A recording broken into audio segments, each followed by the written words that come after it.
ജേക്കബിൻ്റെ സ്വർഗരാജ്യത്തിൽ പറയുന്ന പോലെ ഞാൻ ഇപ്പോൾ ചെല്ലാൻ പോകുന്ന സ്വർഗരാജ്യമാണ് എൻ്റെ കുടുംബം. അതായത് എൻ്റെ അമ്മ വീട്. അമ്മ വീട് എൻ്റെ അപ്പൂപ്പനും അമ്മയുമുള്ള വീടാണ്. അതൊരു വലിയ വികാരം. എപ്പോഴും അമ്മ വീട്ടിലേക്ക് പോകുമ്പോൾ എന്ത് സന്തോഷമാണ്. പക്ഷേ ഇപ്രാവശ്യം എനിക്ക് സന്തോഷമില്ല കേട്ടോ, മറിച്ച് നല്ല സങ്കടം തോന്നുന്നുണ്ട്. ഇത് അവസാനമായിട്ടാണ് ഞാൻ പോകുന്നതെന്ന് എൻ്റെ മനസ്സ് പറയുന്നു. ഇനി അങ്ങോട്ട് പോകുമോ ഇല്ലയോ എന്നൊന്നും എനിക്കറിയില്ല. ഹൃദയത്തിലൊരു ഭാരം വെച്ചിരിക്കുന്ന പോലെ തോന്നുക. കുട്ടിക്കാലത്ത് വേനലവധിക്ക് സ്കൂൾ അടയ്ക്കാൻ നോക്കിയിരിക്കും അമ്മ വീട്ടിലേക്ക് പോകാൻ. ദിവസം എണ്ണി കാത്തിരിക്കും. ഡിഗ്രി കഴിഞ്ഞ് PG സമയത്തും 2-3 കൊല്ലം ഞാൻ അവിടെ തന്നെയായിരുന്നു. എൻ്റെ വീടിനേക്കാളും എനിക്ക് കംഫർട്ട് സോൺ അമ്മ വീട് തന്നെയായിരുന്നു. ഞാനും എൻ്റെ സഹോദരങ്ങളും എൻ്റെ കസിൻസും ഒക്കെ ആയിട്ട് അമ്മ വീട്ടിൽ എന്ത് രസമായിരുന്നു. ഒരിക്കലും തീരില്ലേ എന്ന് ഓർത്തിരുന്ന ദിവസമാണ്. ഈ വഴിയിലൂടെയൊക്കെ എത്ര തവണ അങ്ങോട്ടും ഇങ്ങോട്ടും നടന്നിട്ടുണ്ടെന്നറിയാമോ?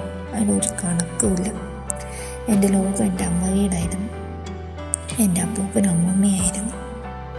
അപ്പനേക്കാളും അമ്മയെക്കാളും ഒക്കെ സ്നേഹം തന്നത് അവരാണ്.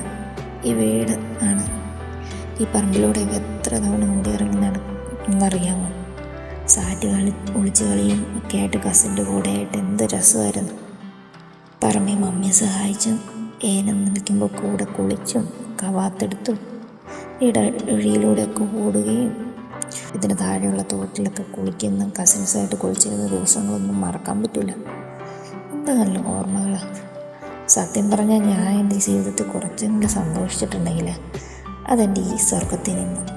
അതുകൊണ്ടായിരിക്കും ഇത് എനിക്ക് ഏറ്റവും പ്രിയപ്പെട്ടതായത്. എന്തൊക്കെ വിഷമങ്ങളുണ്ടായാലും ഇവിടെ ഏലത്തിൻ്റെ ഇടയിലൂടെ നടക്കുമ്പോഴും വെറുതെ ഇങ്ങനെ ഓരോ കാഴ്ചകൾ കണ്ടുകൊണ്ട് ഇരിക്കുമ്പോഴും ഒക്കെ എല്ലാം ശരിയാകുമായിരുന്നു.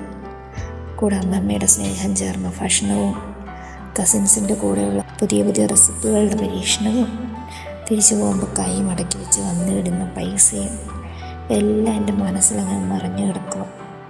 അതുകൊണ്ട് തന്നെ ഞാനിതിന് സ്വർണ്ണരാജ്യം എന്ന് വിളിച്ചത് ആദ്യം. ഇനി പഴയ പോലെ ഓടിക്കളിക്കാനൊന്നും പറ്റില്ല. കസിൻസൊക്കെ പല വഴികളിലായി. എല്ലാവരും അവരവരുടെ തിരക്കിലായി. ഇനി ഒരിക്കലും കാലം തിരിച്ചു വരില്ല. അപ്പൂപ്പനും അമ്മമ്മയ്ക്കൊക്കെ വയ്യാതായി. അതുകൊണ്ട് ഇതെല്ലാം ഉപേക്ഷിച്ച് എല്ലാം വിൽപ്പനയ്ക്ക് വെച്ചിട്ട് അവർ ഈ വീടിൻ്റെ പടിയിറങ്ങുവാണ്. കൂടാതെ അതിൻ്റെ കൂടെ ഒരുപിടി നല്ല ഓർമ്മകളും എല്ലാമായിട്ട് നമ്മൾ ഇവിടെ നിന്ന് പോവുക. ഇനി ഒരു തിരിച്ചുവരവ് ഉണ്ടാവുമെന്ന് അറിയത്തില്ല. എന്നാലും അതിന് മുമ്പ് ഇതൊക്കെ ഒന്നിങ്ങനെ പിടിച്ചു വെക്കണമെന്ന് എൻ്റെ മനസ്സിൽ തോന്നി. കാരണം ഇതെല്ലാം ഒരു ഓർമ്മകളാണ്. ഇനി ഒരിക്കലും എത്തിപ്പെടാൻ പറ്റാത്ത നമ്മുടെ നല്ല നിമിഷങ്ങൾ. അവിടെ വന്നു, രാത്രിയായി, ഇതെല്ലാം അടുക്കി പറക്കി വണ്ടിയൊക്കെ ഏറ്റുവാണ്. നമുക്കിതെല്ലാം കൊണ്ടുപോകണമല്ലോ. വേറെ നമ്മൾ താക്കോല് കൊടുത്തു. നമ്മളങ്ങനെ വീടിനോട് യാത്ര പറയുക. നമ്മൾ എന്തൊക്കെ പറഞ്ഞു കഴിഞ്ഞാലും നമ്മുടെ ഒരു ഇമോഷൻ, നമ്മുടെ എന്തൊക്കെയോ ഇവിടെ നഷ്ടപ്പെട്ട് ഉപേക്ഷിച്ച് പോകുന്ന പോലെ എനിക്ക് ഭയങ്കര ഫീലിംഗ് ആയിരുന്നു ഈ ഒരു വീട്. എല്ലാം അങ്ങനെ എല്ലാവരോടും യാത്ര പറഞ്ഞിട്ട് നമ്മൾ പോവുക.